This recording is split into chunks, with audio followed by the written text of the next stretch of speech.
ଧରି ତା ଦେହଟାକୁ ତୋ ପାଇଁ ସାଇତି ରଖିଥିଲା। ସେ ଦେହଟାକୁ ସେ ମଣିଷ ପଶୁଟା କେମିତି ଖଣ୍ଡିଆ ଖାବରା କରିଦେଇଛି।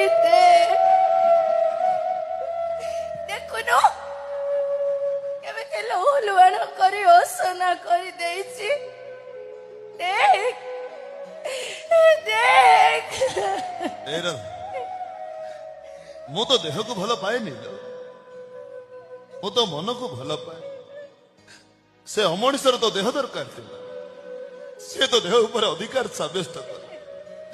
ହେଲେ ରାମର ପରା ତ ମନ ଦରକାର, ଆଉ ତ ମନ ଉପରେ ଅଧିକାର। ଏ ରାମ ଛଡା ଏ ଦୁନିଆରେ କାହାର ନାହିଁ।